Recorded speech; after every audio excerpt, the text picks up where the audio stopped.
would be something if a Phoenix team made a run at the Final Four. 10-1 Grand Canyon University is off to their best start since 1995, and thanks to players like sixth-year senior Gabe McGlothan, the Lopes have faith.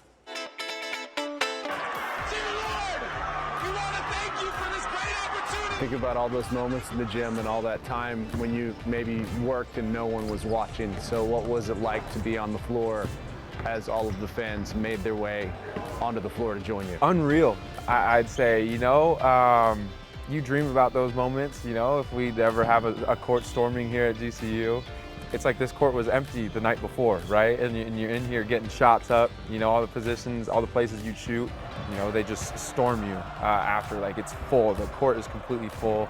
You can still see some white specks because it was a whiteout game on the court. So it went from celebrating to being like, okay, now let's make sure everyone's safe. I found a few phones on the floor and I was like, hey, you got a phone, AirPods here, like anybody's give this fine.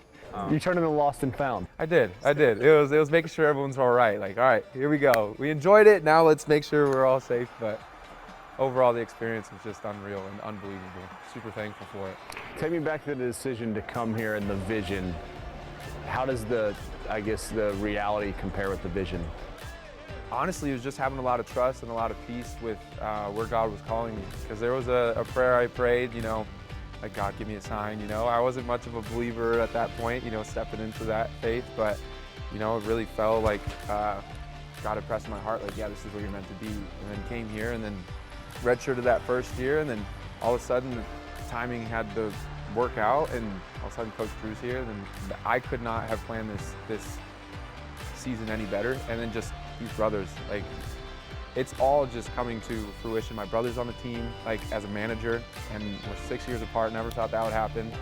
So when I'm telling you, like, if you were to hand me a pen and paper and be like, hey, write out what your last year would be like, or what, your experience at GCU would be like, he's completely kind of tossed that to the side and been like, let me do you one better. And it's been a miracle just being here. How do you kind of balance that with the peace of that and knowing, oh, there's going to be adversity, it's coming.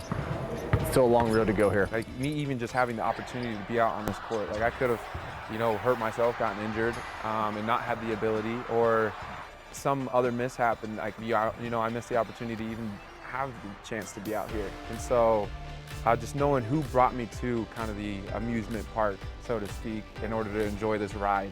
Think about the next couple months here. I mean, you articulate the vision publicly about what you'd like to do, what the goals are here. Got to stay focused and be present right where we are right now. So that's the first and foremost thing, but we have big goals. We'd love to be ranked top 25 in the nation. I mean, we're getting close there, but we can't let a game drop. Because if we let a game drop, then Final Four's in Phoenix. So I just think, why not reach for the stars and have a Phoenix team represent the Final Four in Phoenix? And so that's where we're heading, and I have full faith in these guys. I believe God could do great things, and just the combination of everything that we got here, I don't see why not. We could have done a whole show listening to Gabe McGlothan talk. What a neat